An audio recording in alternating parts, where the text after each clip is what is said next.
الحمد لله الذي لم يتخذ ولدا ولم يكن له شريك في الملك ولم يكن له ولي من الذل وكبره تكبيرا ثم أشهد أن لا إله إلا الله وحده لا شريك له وأشهد أن سيدنا وسندنا وحبيبنا ومولانا محمدا عبد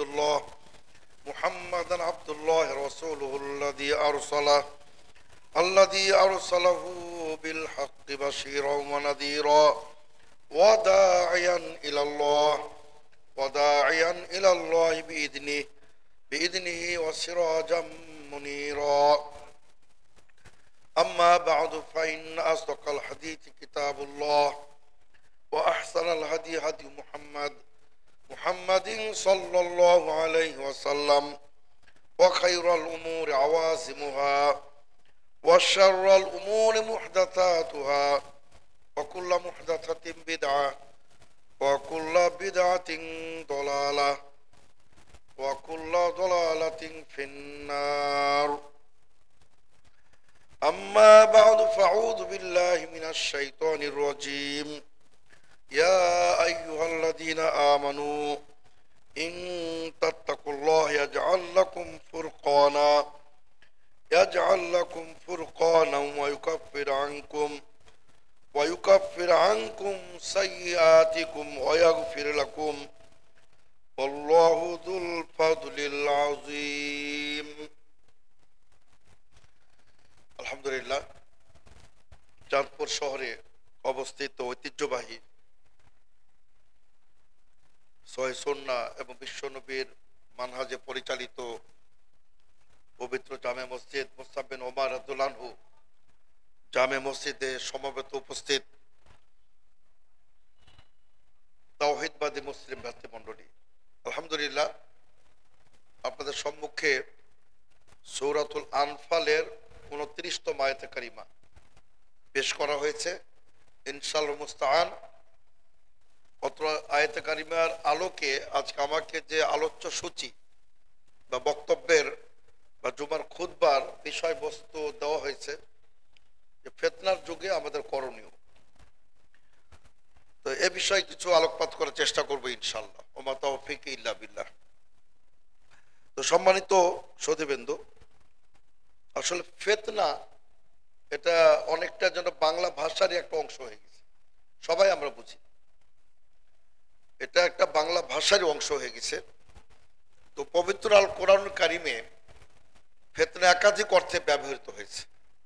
আমরা সে অর্থগুলো দেখে নেব যে আল্লাহ তাআলা এবং আল্লাহ তাআলার কোরআনে কারিম ফিতনা বলতে কি বুঝিয়েছে। তবে তার আগে যে কথাটা বলতে চাচ্ছি যে এটা নিঃসন্দেহে বলা যায় যে আমরা কিন্তু সেই ফিতনার যুগে অলরেডি আমরা পড়ে গেছি। আমাদের সে ফিতনার যুগ কিন্তু এসে গেছে। চতুর্দিকে ফিতনা, ঈমান বাঁচানো অত্যন্ত কঠিন। তো এসবগুলো আপনাদের সামনে কথা বলবো। তবে তার আগে বলতে চাই ইসলামের প্রথম ফিতনা এবং যেটা সবচেয়ে ভয়াবহ ফিতনা ছিল মাকতাল ওসমান বিন আফফান রাদিয়াল্লাহু আনহু। ওসমান বিন আফফান রাদিয়াল্লাহু আনহুর হত্যাকাণ্ডর মধ্য দিয়ে প্রথম ফিতনা উম্মতে মুহাম্মদের মধ্যে শুরু হয়। এজন্য এটাকে আল ফিতনাতুল কুবরা বলা হয়, মহা ফিতনা। আল ফিতনাতুল কুবরা অথবা বলা হয় আল ফিতনাতুল উলা। যদিও এটা 35 হিজরির ঘটনা। আল্লাহ রাসূল সাল্লাল্লাহু আলাইহি ওয়াসাল্লাম রবিউল আউয়াল মাসের 12 তারিখ 11তম হিজরিতে ইন্তেকাল করেন। তারপরেই কিন্তু একটা ফিতনা হয়েছিল, কিন্তু ওলামায়ে কেরাম বা ইসলামিক যারা ফোকাহা মুহাদ্দিসিনে কেরাম তারা সেটাকে সেভাবে ফিতনা বলেন নাই। তারা সেটাকে কি বলেছেন? হারবুর রিদ্দা বা হরুবুর রিদ্দা। কিছু লোক যে মুরতাদ হয়ে গেছিল তাদের বিরুদ্ধে আবু বকর সিদ্দিক রাদিয়াল্লাহু আনহু সংগ্রাম করেছিলেন, লড়াই করেছিলেন। তাদের অনেকে ফিরে এসেছিল, কেউ নিহত হয়েছিল। তো সেটাকে বলা হয় হরুবুর রিদ্দা, আপনার ধর্মত্যাগের বিরুদ্ধে যুদ্ধ বা ধর্ম ত্যাগকারীদের বিরুদ্ধে যুদ্ধ। ওটা সেভাবে ফিতনা নামটা পাই নাই। ফিতনা নাম পেয়েছে ওসমান বিন আফফান রাদিয়াল্লাহু আনহুর শাহাদাতের যে ঘটনা, এবং পরবর্তীতে আল্লাহ রাসূল সাল্লাল্লাহু আলাইহি ওয়াসাল্লাম প্রিয় দৌহিত্র হুসাইন বিন আলী ইবনে আবি তালিব রাদিয়াল্লাহু আনহুর যে হত্যাকাণ্ড, এ দুটি মারাত্মক ফিতনা যেটা ইসলামের স্বর্ণ যুগেই সংগঠিত হয়েছিল। এবং বিশেষ করে প্রথম যে ফিতনা মাকতাল ওসমান বিন আফফান রাদিয়াল্লাহু আনহু, তো সেটার পিছনে একজন কুখ্যাত মুনাফিক তার হাত ছিল, একটা অদৃশ্য তার হাত ছিল, আব্দুল্লাহ ইবনে সাবা লানাতুল্লাহ আলাইহি ওয়া গাদাবুহু ওয়া ইকাবুহু আলাইহি। সে মুনাফিক ওসমান বিন আফফান রাদিয়াল্লাহু আনহুর যুগে বাহ্যিকভাবে সে ইসলামে প্রবেশ করে, কালেমা পাঠ করে, কিন্তু তার ভিতরে ছিল নেফাক, কপটতা এবং মুনাফিকি। তার উদ্দেশ্যই ছিল ইসলামকে চিরতলে নির্মূল করে দেওয়া, মুসলমানদের মধ্যে গৃহ বিবাদ লাগিয়ে দেওয়া, মুসলমানদের মধ্যে একটা ফিতনা সৃষ্টি করা। আর তার টার্গেট ছিল পরবর্তীতে যে খলিফাতুল মুসলিমিন আমিরুল মুমিনিন ওসমান বিন আফফান রাদিয়াল্লাহু আনহুকে হত্যা করতে হবে, আর মুসলমানদের মধ্যে বিভাজন সৃষ্টি করে গ্রুপ তৈরি করে ফেলতে হবে। এটা ছিল তার সবচেয়ে বড় টার্গেট। তো সেজন্যই কিন্তু ওসমান বিন আফফান রাদিয়াল্লাহু আনহুর ব্যাপারে সে কুৎসা ছড়িয়ে দেয়।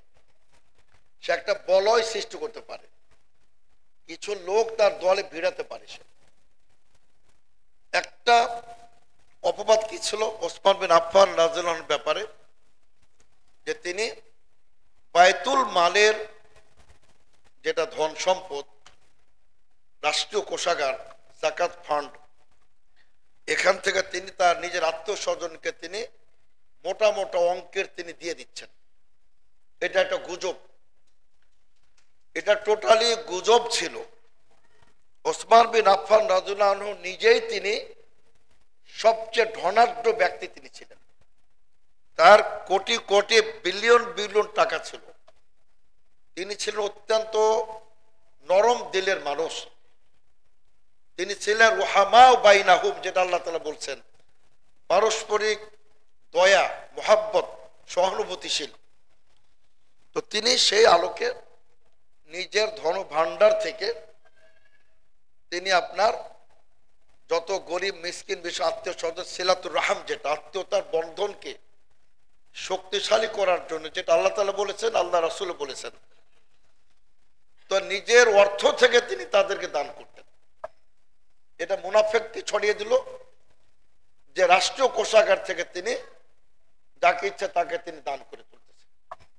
টোটাল মিথ্যাচার ছিল, অপবাদ ছিল, গুজব ছিল।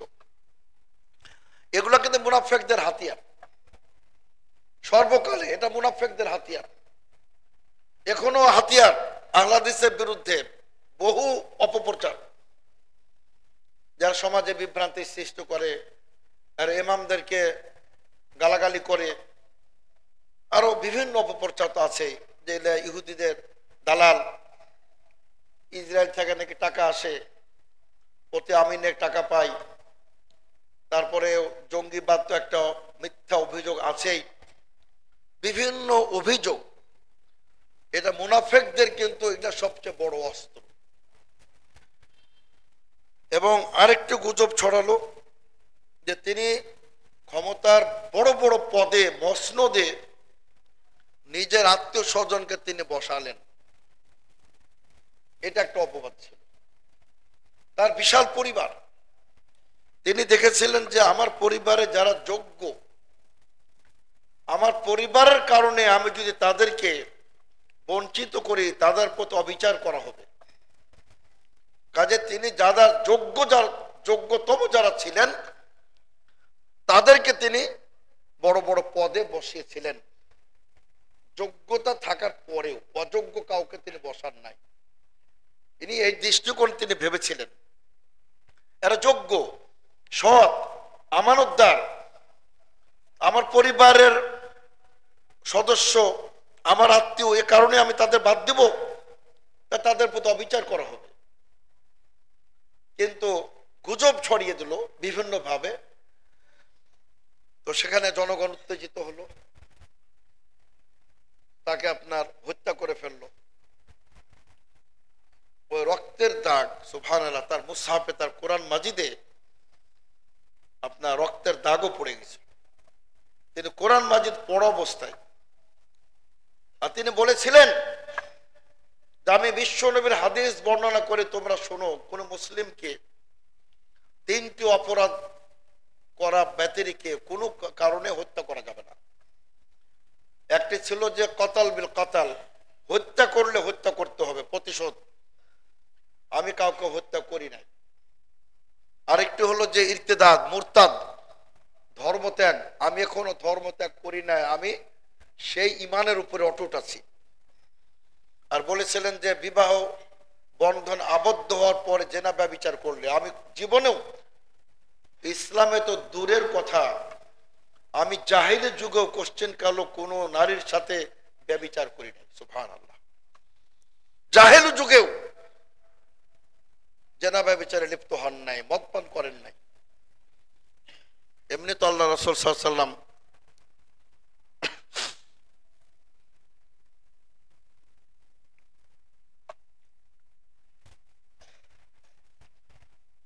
তার মতো, তাকে জুন্নুরাইন বলা হয়, দুজন কন্যা আল্লাহ রাসূল সাল্লাল্লাহু আলাইহি ওয়াসাল্লাম তাকে বিবাহের জন্য নির্বাচন করেছিলেন। তো তাকেও কিন্তু এই মুনাফিকরা হত্যা করে। এটা ছিল ইসলামের সবচেয়ে বড় ফিতনা, সবচেয়ে বড় ফিতনা ছিল এগুলা। তো সেজন্যই, আর সেখান থেকে কিন্তু আলী রাদিয়াল্লাহু আনহু মুয়াবিয়ার মধ্যে যুদ্ধ, লড়াই সব কিন্তু সেখান থেকে সূত্রপাত। কেউ না আপনি বিচার করবেন না, মুয়াবিয়া রাদিয়াল্লাহু আনহু আওয়াজ তুললেন। তিনি বললেন, আলী বললেন যে ধীর স্থির ভাবে, এত অস্থিরতা কি আছে? এই যে একটা মত পার্থক্য, কিন্তু সূচনা কিন্তু সেই মুনাফিক আব্দুল ইবনে সাবা, যে নিজ হাতে সৃষ্টি করেছিল শিয়া সম্প্রদায়, রাফিজি সম্প্রদায়ের প্রতিষ্ঠাতা হলো সে মুনাফিক আব্দুল ইবনে সাবা। আর প্রতিষ্ঠা লগ্ন থেকেই সেই ইহুদি, সে আবার ইহুদিদের বংশধর ছিল, সানা ইয়ামান দেশের নাগরিক ছিল। তো সেই তার যে প্রতিষ্ঠিত দল রাফেজি শিয়া, তারা ইসলামের কিন্তু সেভাবে তারা ক্ষতি তারা করেই চলেছে। সম্মানিত সুধীবৃন্দ, এভাবে আসলে ফিতনা উমরের যুগ পর্যন্ত আল্লাহ রাসূল বলেছেন, যতদিন উমর রাদিয়াল্লাহু জীবিত থাকবেন ফিতনার দরজা বন্ধ থাকবে, তার মৃত্যুর পর ফিতনার দরজা উন্মুক্ত করে দেওয়া হবে, খুলে দেওয়া হবে। এবং তারপরও কিছু কিছু ফিতনা, কিন্তু কিয়ামতের আগে আবার ফিতনা মারাত্মক আকার ধারণ করবে, ফিতনা মারাত্মক আকার ধারণ করবে। তো এবার আমরা ফিতনা কাকে বলে, কোরআন ও সুন্নাহর আলোকে আমরা এটা একটু আলোচনা করতে চাই। যে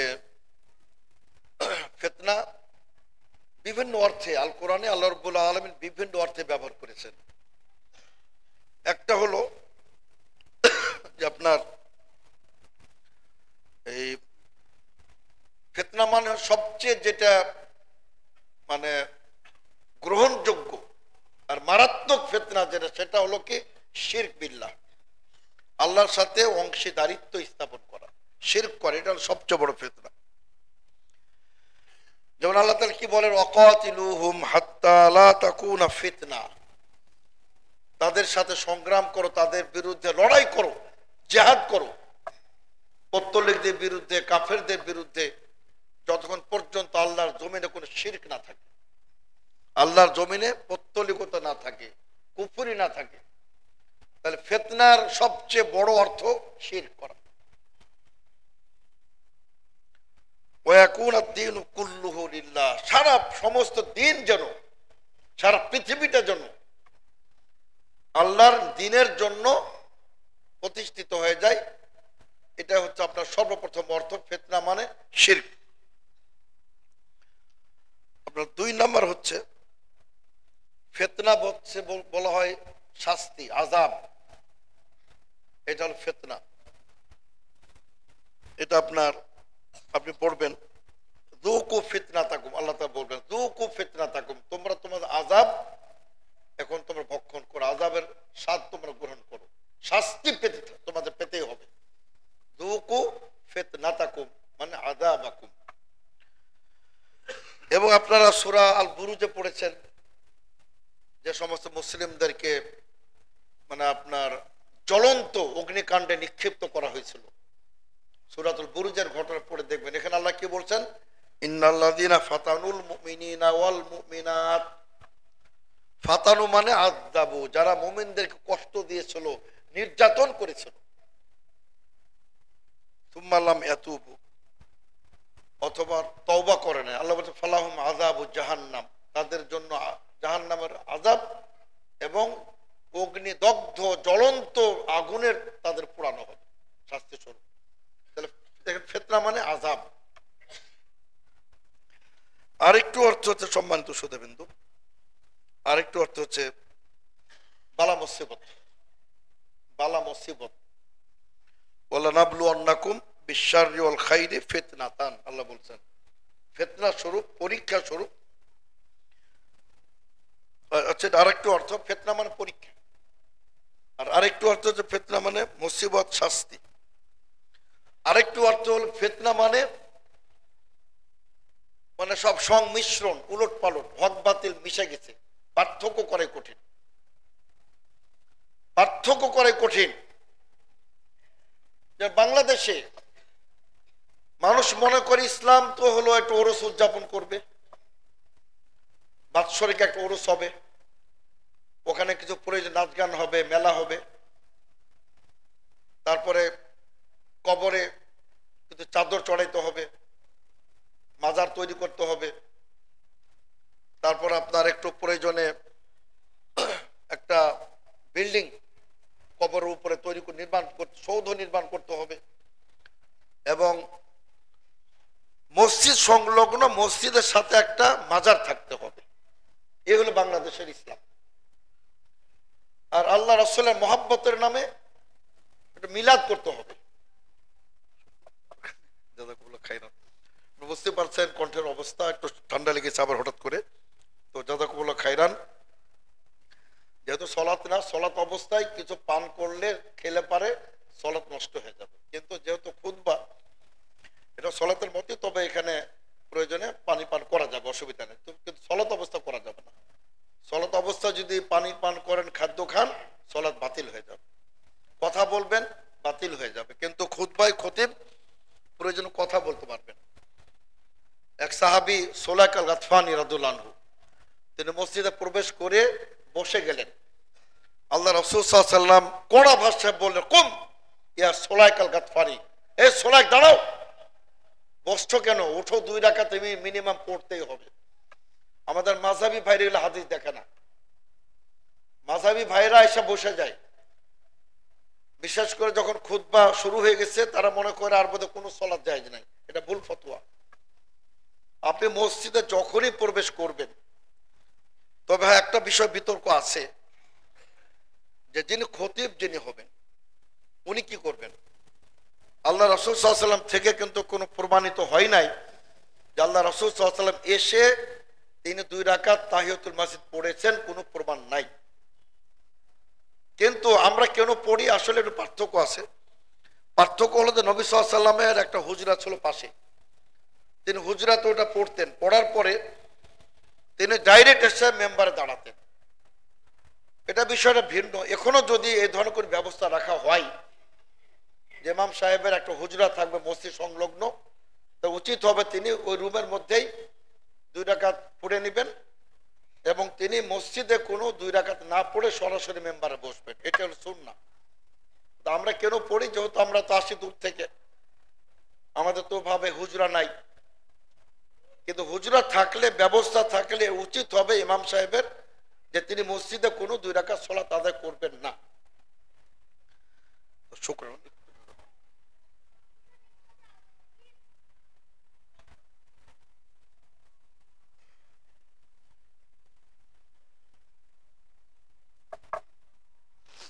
আলহামদুলিল্লাহ।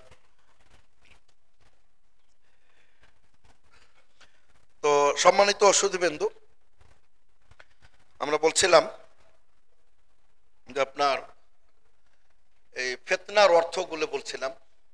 আর আল্লাহ রাসূল সাল্লাল্লাহু আলাইহি ওয়াসাল্লামের যুগেই তার মৃত্যুর পরে ওসমান বিন আফফান রাদিয়াল্লাহু আনহুর শাসন আমলে 35 হিজরিতে তিনি শাহাদত বরণ করেন। তখনই ফিতনা শুরু হয়েছিল। তো তিনি বলেছিলেন যে আমি ধর্ম ত্যাগও করি নাই, জাহিলি যুগেও জেনা ব্যভিচার করি না, তোমরা কেন আমাকে হত্যা করবে? আল্লাহ রাসূল সাল্লাল্লাহু আলাইহি ওয়াসাল্লাম স্বয়ং তাকে বলে গেছিলেন যে তোমাকে তারা হত্যা করে ফেলবে। তো সম্মানিত শ্রোতাবৃন্দ, তো আমরা এখন মূলত ফিতনার যুগে আমরা কিন্তু এখন অবস্থান করছি। তার কারণ সে হাদিসটি কিন্তু এখন উজ্জ্বল প্রমাণ। সাবিরু আলা দীনিহি কাল কাবিদ আলা জামার। বিশ্বনবী বলেন এমন একটা সময় আসবে দিন নিয়ে বেঁচে থাকাটা, ইসলাম নিয়ে বেঁচে থাকাটা এতটাই দুরূহ হবে, এতটা কঠিন হবে, যেমন জ্বলন্ত আগুন হাতের আঙ্গুলের উপরে অঙ্গার, আগুনের টুকরা, কয়লার যেটা আগুন, যেটা এটা ধরে রাখা যেমন কঠিন হবে, ঈমান পালন করা তেমন কঠিন হবে। তো সেটাও কিন্তু এখন বর্তমানে এখন যে আপনার অশ্লীলতা, চতুর্দিকে অশ্লীলতা, আপনি বাজারে যাবেন, নগ্নতা, ব্যাহাপনা। তারপর আলহামদুলিল্লাহ বাংলাদেশ এখন অনেক ভালো আছে। আমি তো প্রসঙ্গত জাপান যাওয়ার পথে মালয়েশিয়ায় ঢোকা হয় নাই, এয়ারপোর্টে দেখলাম আস্তাগফিরুল্লাহ, ওটা যে একটা মুসলিম রাষ্ট্র এটা বিশ্বাস করতে কষ্ট হচ্ছিল। যদিও তারা মুসলিম না, সব ইংরেজরা, কিন্তু ওখানে যে অবস্থা, মুসলিম রাষ্ট্রের একটা নিজস্ব আইন থাকবে। আমার দেশে অশ্লীলতা চলবে না। এয়ারপোর্ট কেন, যেখানে আসো না কেন, এখানে শালীন ভাবে আসতে হবে। এটা হলো মুসলিম শাসকদের, মুসলিম দেশের এটা ফরজ। হোক সে ইংরেজ, আমার দেশে এসে কক্সবাজারে উলঙ্গ হয়ে গোসল করবে, এটা রাষ্ট্রের করতে দেওয়া উচিত হবে না। এটা রাষ্ট্রের দায়িত্ব। এটা নয় যে তারা অমুসলিম, তারা নগ্ন থাকে বলে আমার দেশও নগ্ন অবস্থায় তারা থাকবে, এটা করতে দেওয়া উচিত না। তো আমি বলছিলাম যখন সর্বত্র এই যে ইন্টারনেট, ফেসবুক, সব অশ্লীলতায় পরিপূর্ণ। তবে আলহামদুলিল্লাহ কেউ যদি নিজেকে হেফাজত রাখতে পারেন, এই ফেসবুক, এই ইন্টারনেট কিন্তু আপনার ঈমান বৃদ্ধিরও কারণ। আপনি এখানে সব পাবেন, আল কোরআন কারীম পাবেন, সিয়াসিত্তা পাবেন, সহিহ বুখারী, মুসলিম সব পাবেন আপনি মোবাইলের মধ্যে। কাজে আপনি মসজিদেও আপনি মোবাইল খুলে সৌদি আরব দেখেন, আপনি হারামে যান, হারামেন শরীফে যান, সব বড় বড় শাইখ মাশাইখ তার কোরআন বহন করেন না, তারা মোবাইল অন করে সূরা আল বাকারা চলে আসতেছে, পড়তেছে, সূরা তাওবা পড়তেছে। কাজে আমাদের ভালো কাজে ব্যবহার করা উচিত। আরবিতে একটা কথা, ও ইন খাইরান ফা খাইরুন। টেলিভিশন, ইন্টারনেট, ফেসবুক, এগুলা যদি আপনি ভালো কাজে ব্যবহার করেন ভালো, খারাপ কাজে ব্যবহার করেন তবে খারাপ, এটা আপনার উপর। তবে অবশ্যই যুবকদের প্রতি আমাদের নিয়ন্ত্রণ থাকতে হবে, ছাত্রদের প্রতি আমাদের নিয়ন্ত্রণ থাকতে হবে। তাদের ওই বয়সটা তাদের নষ্ট হওয়ার কিন্তু একটা সবচেয়ে মারাত্মক একটা রিস্কি আছে সে বয়সে। এজন্যই আপনার সেটা একটা ভিন্ন কথা। অবশ্যই ছেলেদেরকে, স্টুডেন্ট উঠতি বয়সের যারা, তাদেরকে ওভাবে তাদের হাতে মোবাইল দেওয়া ঠিক হবে না। এখন মনে করেন যে সবকিছুই কিন্তু এই জামানায় পর্নোগ্রাফি, নাউজুবিল্লাহ, এটা আপনার 1 মিনিটেরও সময় লাগবে না। আপনি টাকা দিয়ে এমবি কিনেছেন, আপনি মনে করেন যে নেট কিনেছেন, এখন আপনি নাউজুবিল্লাহ।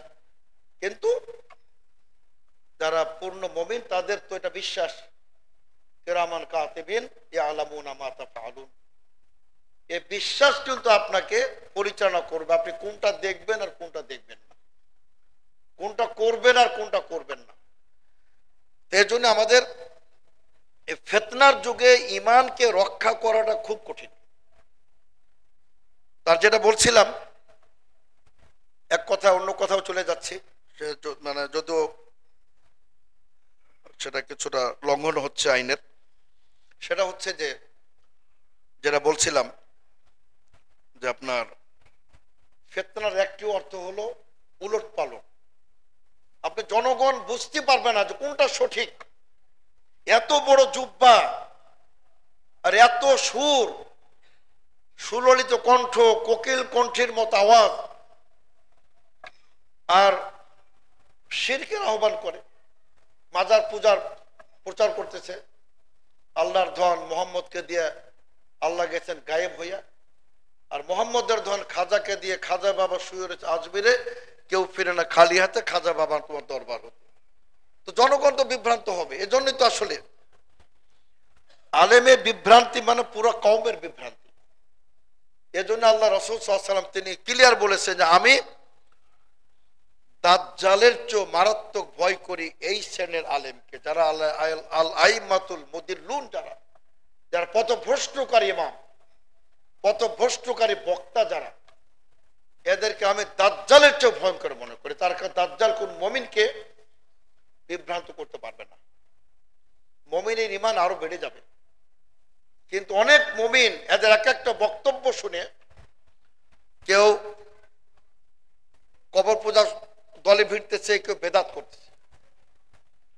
এটা ওদের ফিতনা, যে হক বাতিলের মিশ্রণ, কোনটা সঠিক আর কোনটা ডুপ্লিকেট, কোনটা ঈমান বিধ্বংসী আর কোনটা ঈমানকে শক্তিশালী করতেছে, এই জ্ঞান কিন্তু থাকতেছে না মনে করেন।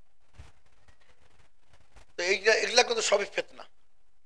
তো এখন সম্মানিত সুধীবৃন্দু, এখন আমাদের এই ফিতনার যুগে আমাদের কি করণীয়, এ সম্পর্কে আমি আপনাদের সামনে যে কথাটা বলতে চাই। তো কোরআন ও সুন্নাহর আলোকে আমি আপনাদেরকে বলতে চাই, 5টি যদি আমরা করণীয় নির্ধারণ করি, ইনশাল্লাহ আমরা সফল হয়ে যাব ইনশাল্লাহ। 5টি, বেশি না, বলতে গেলে তো অনেক বলা যায়। 5টি মৌলিক নীতিমালা, 5টি বেসিক মূল আমল যদি আমরা করি, ইনশাল্লাহ আল্লাহ তাআলা আমাদের ফিতনার যুগও তিনি আমাদেরকে রক্ষা করবেন ইনশাল্লাহ। একটা হলো আল্লাহকে ভয় করতে হবে, তাকওয়াল্লাহ ফিস সিররি ওয়াল আলান, গোপনে প্রকাশ্যে। ইত্তাকিল্লাহ হাইসুমা কুনতা, আল্লাহ রাসূল সাল্লাল্লাহু আলাইহি ওয়াসাল্লাম বলেন, পৃথিবীর যেখানেই থাকো না কেন আল্লাহকে ভয় করো। হাইসুমা কুনতা, পৃথিবীর যেখানে থাকো না কেন। কারণ মসজিদ আসলে খুব বড় মুত্তাকি আপনি, আর বাইরে গেলে তাদের চোখ খারাপ, তাহলে আপনি কিন্তু মুত্তাকি হলেন না। বাংলাদেশে খুব মুত্তাকি, ইউরোপ, আমেরিকা, থাইল্যান্ডে গিয়ে লিপ্ত হয়ে গেলেন তাদের সাথে, এটা কিন্তু না। হাইথুমা কুনতা, যেখানে থাকেন না কেন আপনার তাকওয়ার বহির প্রকাশ ঘটাতে হবে। তো আল্লাহ তাআলা ক্লিয়ার বলে দিয়েছেন, যেটা বলছিলাম যে ফিতনার যুগ মানে উলট পালট। একজন এমন বক্তব্য দিবে কোরআনের মর্যাদা, আপনি বুঝতে পারবেন না সে কত বড় শয়তান, কত বড় ইবলিস। ও কোরআনের মর্যাদা বুঝাতে গিয়ে রাসূলের সুন্নাহর মানহানি করতেছে, যে সুন্নাহর প্রয়োজন কি, কেন কোরআন নাই। এই ভবিষ্যৎ বাণী তো আল্লাহ রাসূল দিয়ে গেছেন, ইউশিকু বলেছেন অচিরেই কিছু লোক বের হবে, সোফা সিংহাসনে বসবে। দেখুন আমার আপনার নবী সাল্লাল্লাহু আলাইহি ওয়াসাল্লাম যে কত সত্যবাদী, সুবহানাল্লাহ। তিনি একটা বাক্য বলেছেন, এই তথাকথিত যারা আহলে কোরআন বলে নিজেদেরকে, এরা তো হাদিস অস্বীকারী, আর এরা আহলে কোরআন। আহলে কোরআন আমরা, ফাউতিরু ইয়া আহলাল কোরআন, আল্লাহ রাসূল বলেন সাল্লাল্লাহু আলাইহি ওয়াসাল্লাম, হে আহলে কোরআন, তোমরা সালাতুল ফিতর আদায় করো। তো প্রকৃত অর্থে আমরাই আহলুল কোরআন এবং আমরাই আহলুল হাদিস। তো আপনার তারা হলো একেবারে হাদিস অস্বীকারী।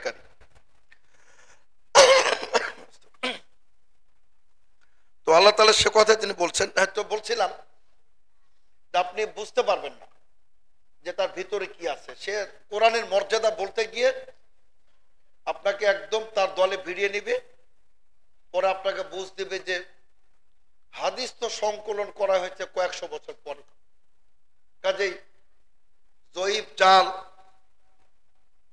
ঢুকতে পারে, কাজে হাদিসের কোনো নিশ্চয়তা নাই। বিভিন্ন ভাবে আপনার যদি মগজটা ধোলাই করতে পারে তাহলে আপনি তার দলের আপনি সৈনিক হয়ে যাবেন। এটাও কিন্তু ফিতনা, এটাও ফিতনা।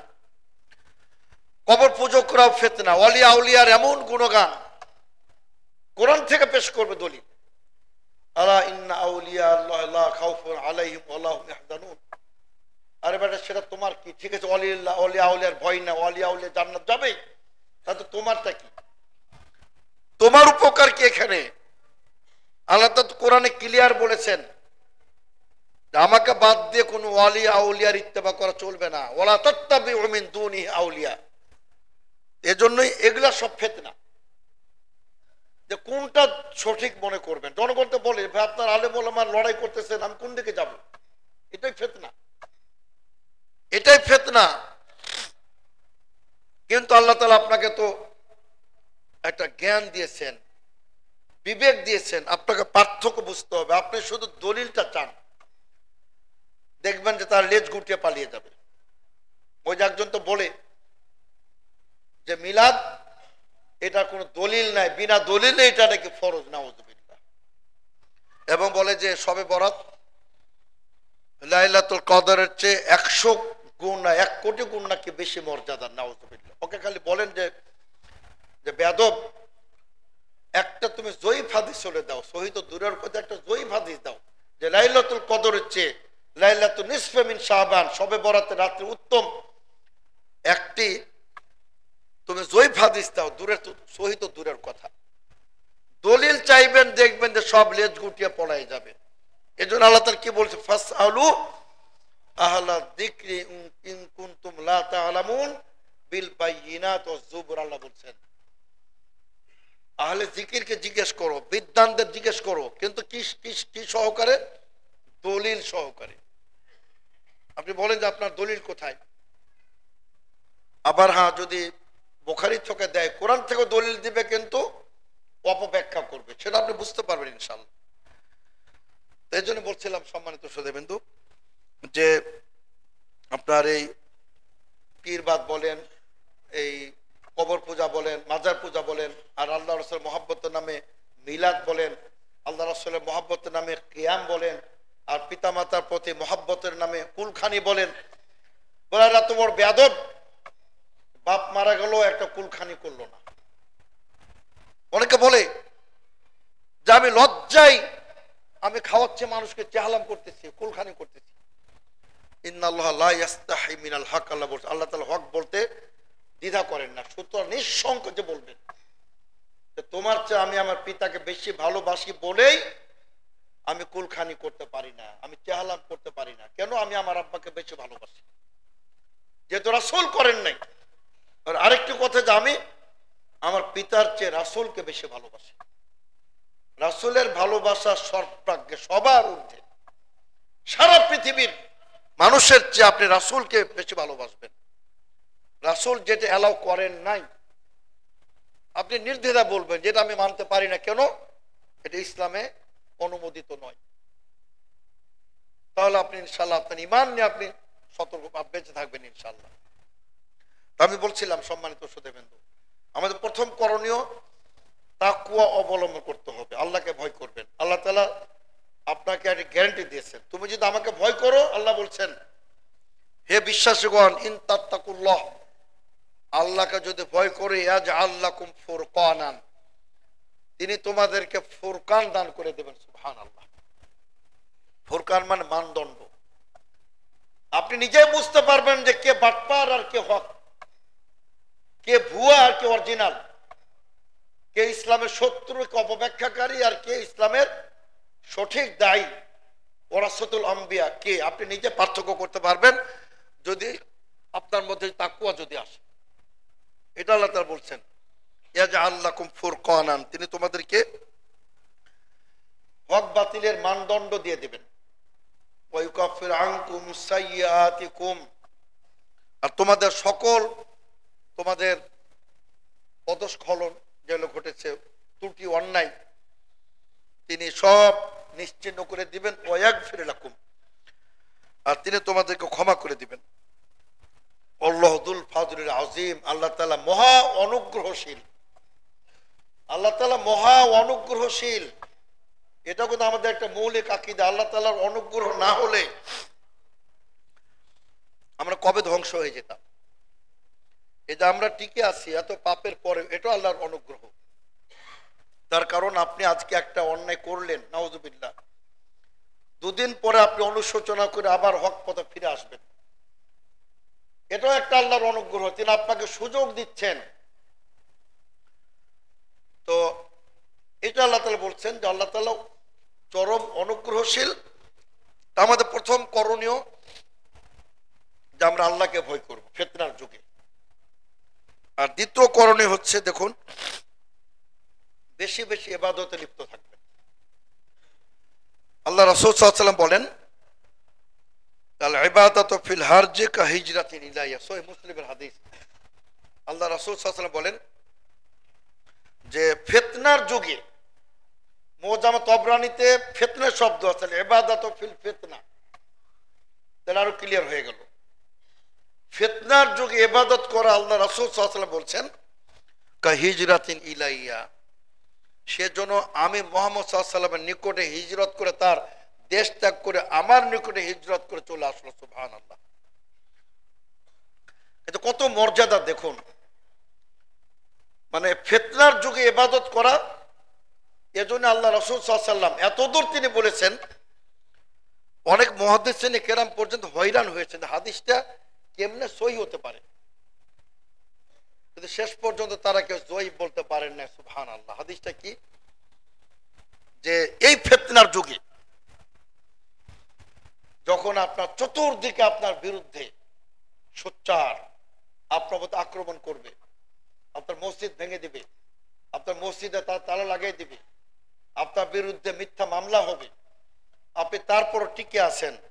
বিশ্বনবী বলেন, এক একজনের ঈমান 50 জন সাহাবীর সমান হবে। সুবহানাল্লাহ। সাহাবা কেরাম জিজ্ঞেস করলেন, হে রাসূল সাল্লাল্লাহু আলাইহি ওয়াসাল্লাম, 50 জন তারা কি সেই যুগের 50 জন না আপনার যুগের 50 জন? আল্লাহ রাসূল বললেন, আমার যুগের 50 জন, মানে তোমাদের 50 জন সাহাবীর একজনের সমান ঈমান হবে তাদের। সুবহানাল্লাহ, 50 জনের সমান তাদের একজনের ঈমান হবে। সুবহানাল্লাহ, এটা সবার জন্য না। কাদের জন্য? ওই যে যারা স্রোতের বিপরীতে দাঁড়িয়ে যারা হকের কথা বলেন। এই যে একটা আলো প্রজ্বলিত করেছেন চাঁদপুরে, আলো প্রজ্বলিত করেছেন, আলোকবর্তিকা জ্বলতেছে চাঁদপুরে, আলোকিত করতেছে, শিরক বেদাত উৎখাত হয়ে যাচ্ছে, অন্ধকার দূর হয়ে যাচ্ছে। যারা আপনার ওই হুমকির মুখে থাকে, এই যে বিবাড়িয়া, ব্রাহ্মণবাড়িয়া, এরা ম্যাক্সিমাম এদের জন্য মর্যাদা। যারা আপনার হুমকি ধমকি হত্যার যারা মুখেও যারা হকের উপরে দাঁড়িয়ে থাকে, এদের জন্য এই মর্যাদা, যে 50 জন সাহাবীর তারা মর্যাদা পাবে ইনশাআল্লাহ। তো এই জন্য সম্মানিত শ্রোতাবৃন্দ, এটি আমাদের একটি সবচেয়ে বড় করণীয়, যে আমাদের সর্বক্ষণিক ইবাদত করতে। আর ইবাদত, এর সময় ইবাদতে এত মর্যাদা কেন? কয়েকটা কারণ ওলামাকে উল্লেখ করেছেন। একটা কারণ, যখন তো রং তামাশা করার সময়, এখন তো ইবাদত ভালো লাগার কথা না, তারপরও আপনি মনের বিরুদ্ধে যুদ্ধ করে আপনি ইবাদতে মশগুল হয়েছেন, তার মানে আপনি একজন পরিপূর্ণ মুমিন। আলহামদুলিল্লাহ। তার কারণ সবাই তো ওদিকে যাচ্ছে, আপনি কোন মসজিদে আসলেন, একদম সবকিছু ট্রেডিশন আপনার প্রথা ভেঙে আপনি তাদের দলে না গিয়ে আপনি চলে আসলেন মসজিদ আল্লাহর ইবাদত করতে, এজন্য আপনার তো মর্যাদা বেশি। তো এই জন্য সম্মানিত শ্রোতাবৃন্দ, আমি বলছিলাম যে আমাদের এটি একটি ব্যাপার। আর আরেকটি ব্যাপার হচ্ছে যে আপনাকে একেবারে সর্বদা দিনকে, ইসলামকে তামাসসুক ইতিসাম বিল কিতাব ওয়া সুন্নাহ যাহিরা ওয়া বাতিনা, সর্ব অবস্থায় আপনাকে ইসলামের উপর থাকতে হবে। ইয়া আইয়ুহাল্লাযীনা আমানু দুখুলু ফিস সিলমি কাফা, আল্লাহ বলছেন পরিপূর্ণভাবে, মুনাফিকের মতো না, আংশিক না, আংশিক না, পূর্ণভাবে। ইদ ক্বালা লাহু রাব্বুহু আসলিম, আল্লাহ তাআলা বললেন ইব্রাহিম খালিলকে তুমি আত্মসমর্পণ করো, মুসলিম হয়ে যাও। তিনি কি বললেন? আসলামতু লিরাব্বিল আলামিন, আমি রব্বুল আলামিনের জন্য আত্মসমর্পণ করলাম। আর আরেকটি কাজ করবেন এই ফিতনার সময়, আরেকটি কাজ হলো যে আপনার জ্ঞান অর্জন করতে হবে, তাফাক্কুহ ফিদ্দীন অর্জন করতে হবে। জাহেলদেরকে আপনার দ্রুত পথভ্রষ্ট করা সম্ভব, যারা অজ্ঞ তাদেরকে দ্রুত পথভ্রষ্ট করে দেওয়া সম্ভব। কিন্তু আপনার যদি শরীয়তে জ্ঞান যদি থাকে, তাওহীদের জ্ঞান যদি আপনার মধ্যে থাকে, তো কোনো বেদাতের ক্ষমতা নাই। এই যে আপনি দেখেন সারা বাংলাদেশে আমরা বলি 4 কোটি আহলে হাদিস, আলহামদুলিল্লাহ 3, 3.5, 4 আরো বেশি যাই হোক, আপনি দেখুন 4 কোটি আহলে হাদিসের মধ্যে আমার তো মনে হয় যে আপনি 100 জনও পাবেন না যে যারা আহলে হাদিস সালাফি মাযহাবকে, মানহাজকে ত্যাগ করে আবার কবর পূজায় চলে গেছে, ধর্মান্ধ মাযহাবে চলে গেছে, একজনও পাবেন না। শতকরা 4 কোটির মধ্যে 100 জন পেতে পারেন।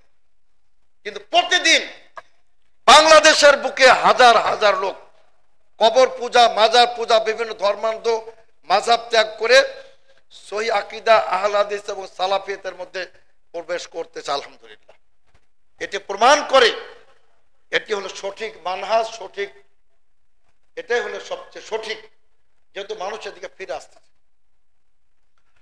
এই জন্য সম্মানিত শ্রোতাবৃন্দ, এজন্য আমাদের জ্ঞান অর্জন করতে হবে। তবে অবশ্য আমি একটু কথা বলবো যে আপনার বিশেষ করে এই জাতীয় প্রতিষ্ঠানগুলা, মসজিদ, মাদ্রাসা, এগুলোকে আমাদের মনে প্রাণে ভালোবাসতে হবে। এগুলার কোনো ক্ষতি না হয় সেটা আমাদের লক্ষ্য রাখতে হবে। আপনার আমার দ্বন্দ্ব, সেটা আমার আপনার মধ্যে রাখুন। আমরা আবার চেষ্টা করি যে একটা প্রতিষ্ঠানটাকে কেমনে ক্ষতি করা যায়, মাদ্রাসা মসজিদ ক্ষতি করা যায়, কেমনে ওটাকে বন্ধ করা যায়, এটা মুনাফিকি হবে।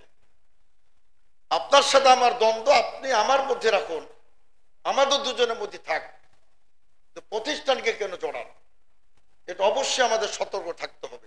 সম্মানিত শ্রোতাবৃন্দ, আমি বলছিলাম যে জ্ঞানের দৈন্যতা যেখানে ঢুকবে, এই যে আপনার চট্টগ্রামে যান, সিলেটও অনেক জায়গায়, আলহামদুলিল্লাহ সিলেট অনেকগুলা আহলে হাদিস মসজিদ হয়েছে, আলহামদুলিল্লাহ। এই চট্টগ্রামেও খালি শিরক আর শিরক, বেদাত আর বেদাত, মাজার মুক্ত তেমন কোনো মসজিদ নাই বললেই চলে। সেই বড় বড় মসজিদ, তারপরও সেখানে মাজার। কেন? তাওহীদের জ্ঞান নাই।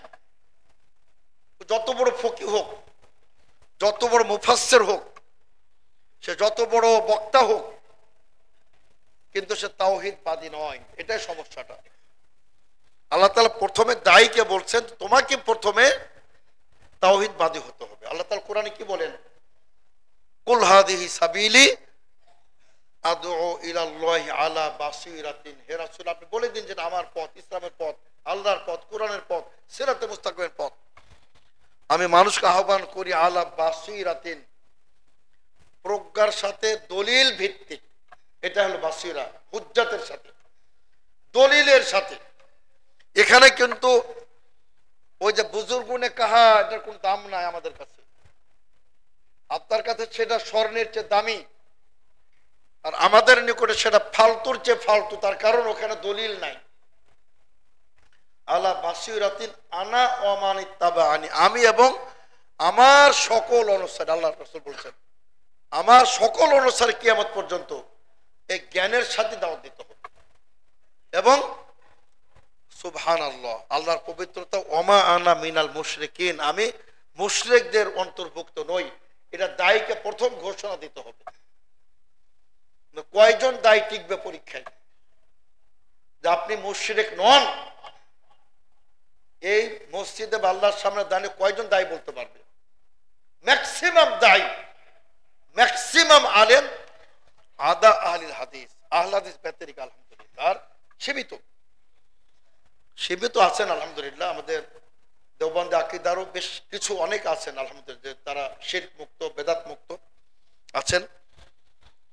তো অধিকাংশই তো মনে করেন নিজেদের মধ্যে শিরক, তো সে কিভাবে আপনার মানুষকে তাওহীদবাদী বানাবে? প্রশ্নই তো ওঠে না।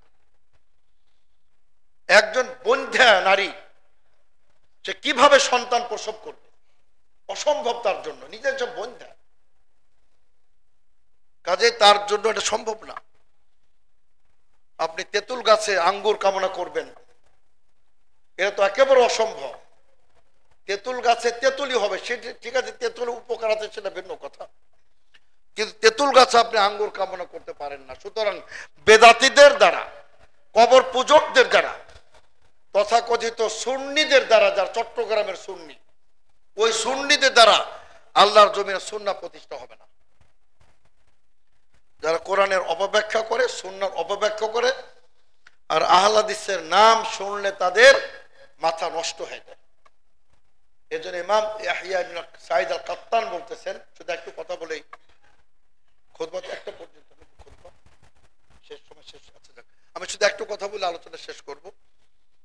প্রখ্যাত ইমাম ইয়াহইয়া সাঈদ আল কাত্তান তিনি বলতেছেন, লাইসা ফিদ দুনিয়া মুবতাদিউন ইল্লা ইউবগিদু আহলাল হাদিস। পৃথিবীতে এমন কোন বেদাতি নাই যে বেদাতি আহলে হাদিসকে ঘৃণা না করে। যে আহলে হাদিসকে ঘৃণা করে তার মানে মনে করবে যে সে বেদাতি। এটা একটা আপনার সার্টিফিকেট দিয়ে দিলাম, এই মুস্তাফ বিন উমাইর মসজিদ থেকে একটা সার্টিফিকেট ইস্যু করে দিলাম। যারা আহলে হাদিসদেরকে ঘৃণা করে, আহলে হাদিসদের সমালোচনা করে, আপনি জেনে রাখবেন সে বেদাতি। এটা ইমাম ইয়াহইয়া সাঈদ আল কাত্তান বলে গেছেন। এজন্য আমরা বলবো যে আমাদের কিতাব ও সুন্নাহ, সম্মানিত শ্রোতাবৃন্দ, তারাকতু ফীকুম আমরাইন লান তাদিল্লু মা ইন তামাসসাকতুম বিহিমা। আমরা যদি কিতাব ও সুন্নাহকে ধারণ করি তো ইনশাআল্লাহ আমরা আলোর পথ দেখবই, সেটাই সিরাতে মুস্তাকিম, আর সেটার গন্তব্য হলো জান্নাত ইনশাআল্লাহ। বারাকাল্লাহু লানা ওয়া লাকুম ফিল কুরআনিল আযীম ওয়া নাফা'না ওয়া ইয়্যাকুম বিল আয়াতিল মুতাহহার যিকরিল হাকীম। ইন্নাহু তাআলা জাওয়াদুন কারীম কারীমুম মালিকুম বাররাউফুর রহিম।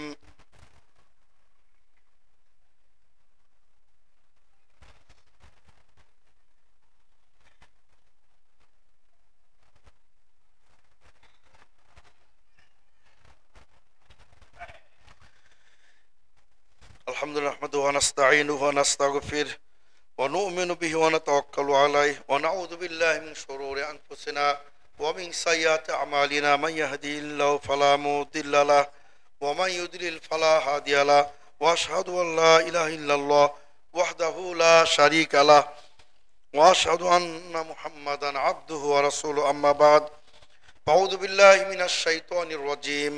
ইন্নাল্লাহা ওয়া মালাইকাতাহু ইউসাল্লুনা আলান নবী ইয়া আইয়ুহাল্লাযীনা আমানু সাল্লু আলাইহি ওয়া সাল্লিমু তাসলিমা। আল্লাহুম্মা সাল্লি আলা মুহাম্মাদ ওয়া আলা আলি মুহাম্মাদিন কামা সাল্লাইতা আলা ইব্রাহিম ওয়া আলা আলি ইব্রাহিম ইন্নাকা হামিদুম মাজিদ। আল্লাহুম্মা বারিক আলা মুহাম্মাদ ওয়া আলা আলি মুহাম্মাদিন কামা বারাকতা আলা ইব্রাহিম ওয়া আলা আলি ইব্রাহিম ইন্নাকা হামিদুম মাজিদ। সম্মানিত মুসল্লিন কিরাম, এখানে দুটো ঘোষণা আসছে। একটা মসজিদের অধীনে সালাফি মাদ্রাসা কালচারাল একাডেমি 25 সালে 9ম শ্রেণী খোলা হবে ইনশাআল্লাহ। এটা ভালো সুসংবাদ। আমরা মনে করি প্রতি বছর আপনারা এক ক্লাস করে খুলতে থাকুন, এবং পরবর্তী যখন সানবিয়া কমপ্লিট হবে ইনশাআল্লাহ সেটা আমরা জমিয়ত আহলে হাদিসের পক্ষ থেকে চাঁদপুর, আরো কয়েকটা মাদ্রাসা আছে আমাদের, এই যে জামে সুন্নাহ আছে, আমাদের জামে দারুত তাওহীদ আছে, এখানে আপনারা প্রতিষ্ঠা করেন। এগুলোর সাথে সৌদি আরবের একটা অ্যাফিলিয়েশন দরকার। বাংলাদেশ জমিয়ত আহলে হাদিস সর্বাত্মক প্রচেষ্টা চালাবে ইনশাআল্লাহ। আরেকটু ঘোষণা, এখানে 12 তলা ভবন হবে ইনশাআল্লাহ, মিথ্যাচারে অপবাদে কান দেওয়া যাবে না। আমাদের তাদের আস্থা চালানোর মতে তারা আমাদের তফাজ্জল হোসেন সাবাস আলহামদুলিল্লাহ আরো যারা আছেন, আশা করি আপনারা এখানে ইনশাল্লাহ সুন্দর একটি দাওয়াতের সেন্টার মার্কাজ কমপ্লেক্স আপনারা করবেন ইনশাল্লাহ। সবাই প্রতি জুমাবার দানের হাত বাড়িয়ে দিবেন, যেহেতু আলহামদুলিল্লাহ তারা অনেক কিছু করতে চাচ্ছেন, 12তলা ভবন করবেন, তারা কিছু জায়গা ক্রয় করেছেন, আরো ক্রয় করবেন। তো সামগ্রিকভাবে আশা করি আপনারা আমাদের এই ভাইদের, এবং এটা একটা ইসলামিক সেন্টার আলহামদুলিল্লাহ।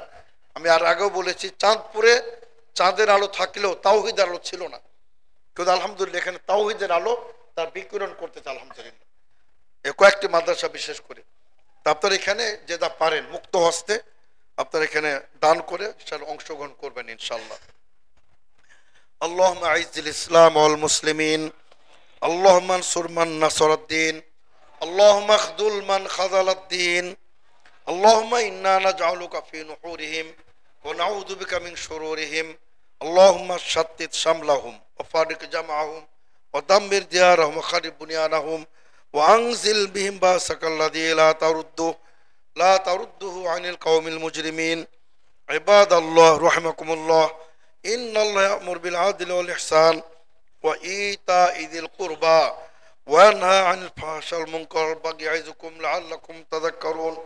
ওয়াযকুরুল্লাহা ইয়াযকুরকুম ওয়া লাযিকরুল্লাহি তাআলা আউলা ওয়া আযজা ওয়া জাল্লা ওয়া তা'মু আকবার ওয়াল্লাহু ইয়া'লামু মা তাসনাউন।